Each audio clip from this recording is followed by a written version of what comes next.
Hello everyone, क्योंकि आपने इस वीडियो पे क्लिक किया है तो ये तो क्लियर है कि आप अपनी वोकैबुलरी को एनहेंस करने के लिए कितने डेस्परेट हैं। तो चलिए आप ही के लिए 10 ऐसे वर्ड्स आज ऐड करेंगे अपने कलेक्शन में जो हमने अपनी लैंग्वेज में डेफिनेटली सुने हैं but we never tried to use them directly while speaking in English. तो फर्स्ट वर्ड से स्टार्ट करते हैं। मान लीजिए कोई बहुत लंबे टाइम से अनएम्प्लॉयड है, अचानक से एक बहुत अच्छी सी जॉब लग जाती है, उसके लिए ये भगवान का वरदान है, राइट?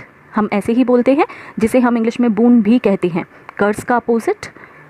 आज न्यू वर्ड ऐड करेंगे, God send. Yes, God send. Oh, this job is a God send for me. ये जॉब मेरे लिए भगवान का वरदान है। चलिए दूसरे वर्ड पे चलते हैं। गर्मी कितनी ज़्यादा है हम सबको पता है, सबसे ज़्यादा उन्हें पता है जो धूप में भी फील्ड वर्क कर रहे हैं। मान लीजिए आप कड़ी धूप में कई घंटों तक रहकर अचानक से आते हैं और बहुत सारा पानी गट गट करके पी जाते हैं। उसे कभी सोचा है इंग्लिश में क्या कहेंगे? जल्दी जल्दी बहुत सारे ग्लास पी जाना, दैट इज़ जर्ट्स। जी हाँ, एक्स से स्टार्ट होता है पर आप इसे पढ़ेंगे जर्ट्स, ज जैसे hertz, जर्ट्स। I have been walking for almost 20 minutes out in the sun. I need to zerts a full bottle of water. Zerts, इसे आप सिंगुलर में जर्ट बोलने की कोशिश ना करें। जर्ट्स खुद में ही पूरा एक वर्ड है। थर्ड आते हैं, आप टेरेस पे जाते हैं, कई बार जाते हैं, ठीक है? किससे जाते हैं? स्टेयरकेस से, सीढ़ियों से, राइट? आधी सीढ़ियाँ चढ़ने के बाद अचानक से सीढ़ियाँ अपोजिट डायरेक्शन में चली जाती हैं। वहाँ पर बना होता है एक फ्लैट छोटा सा प्लेटफॉर्म, उसे क्या कहेंगे? जो सीढ़ियाँ हैं उन्हें स्टेयर्स, जो स्टेयर्स के बीच में प्लेटफॉर्म बना है उसे कहते हैं हाफ पेस। यूँ तो हाफ पेस अलग अलग एस्पेक्ट्स में यूज़ होता है। कई लोग हाफ पेस एक जर्नी को या प्रोसीजर के इन बिटवीन को भी कहते हैं, पर फिलहाल हम सिर्फ सीढ़ियों के बीच में बना हुआ छोटा प्लेटफॉर्म, उसे हाफ पेस बोलेंगे। Look, the dog is crouched on the half pace. देखो, डॉग दुबक कर हाफ पेस पे बैठा है। हमारा नेक्स्ट वर्ड, इतने लंबे वेकेशन के बाद ये बच्चे जब स्कूल जाएंगे, मान लीजिए स्कूल खुलती हैं अगस्त में या सितंबर में, तो डेफिनेटली पहले दिन एंग्जाइटी की वजह से इनके पेट में गुड़गुड़ होगी। बचपन में हमें भी हुआ करती थी समर वेकेशन के बाद स्कूल जाने पे, या सचमुच कई बच्चों को तो स्टमक डिस्टर्बेंस हो जाता है, पेट खराब हो जाता है डर के मारे। उसे क्या कहेंगे? कॉली वॉबल्स। क्या कहते हैं? कॉली वॉबल्स। पेट का खराब होना या भूख लगने पे आवाज़ आना या टेंशन से गुड़गुड़ाहट होना, that is collywobbles. Reopening of schools really gives me the collywobbles. Next word पे आते हैं। बचपन वाला गेम याद है? घोड़ा जो वार खाए पीछे देखे मार खाए, ऐसा ही कुछ। एक परफेक्ट सर्कल बनाना होता है पूरी क्लास को एक साथ, और फिर एक बच्चा हैंकी लेकर भागता है, राइट? जो गोल बनाते हैं हम उसे कहते हैं सर्कल।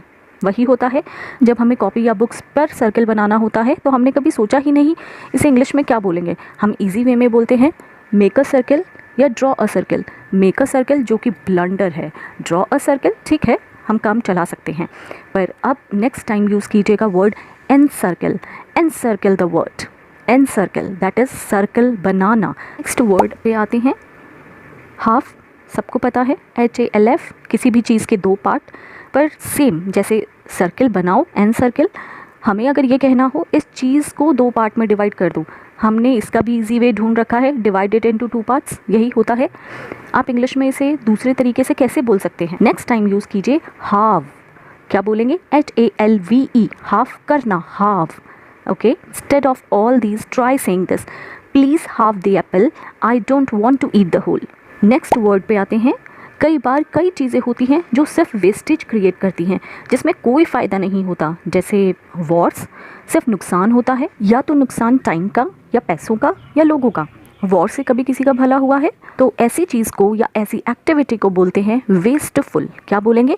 वेस्टफुल, जिसे हम कहते हैं of no use, that is wasteful.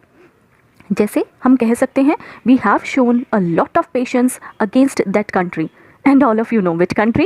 As we know, wars are always wasteful, but now enough is enough. अब हमारे नेक्स्ट वर्ड पे आते हैं, जो कि कॉली वॉबल्स की तरह सुनने में थोड़ा अजीब लगेगा बिकॉज इतना यूज़ नहीं करते हैं लोग, but it's still grammatically correct and our word is gainful. जी हाँ, वेस्टफुल का ऑपोजिट। गेनफुल ऐसी कोई भी एक्टिविटी, ऐसा कोई भी काम जिससे फ़ायदा हो। जैसे कि आप कह सकते हैं the startup I am investing in is quite gainful. Next word पे आते हैं, रिच। रिच वर्ड हम सब ने सुना है, सभी यूज़ करते हैं, तो आप रिच बोलने की जगह ट्राई सेइंग वेल ऑफ। क्या कहना है? Well of. रिच वर्ड को रिप्लेस करेंगे। He has hardly done any struggle, he really comes from a well of family. और लास्ट वोकैब के लिए 2 लाइन सुनिए। Feeling sorry, I admit I haven't posted videos on vocabulary earlier. It could have helped you a lot. अब इसी line को अगर मैं बोलती हूँ, I apologetically admit I haven't posted any video on vocabulary. It could have helped you a lot. कौन सा sentence अच्छा साउंड कर रहा है?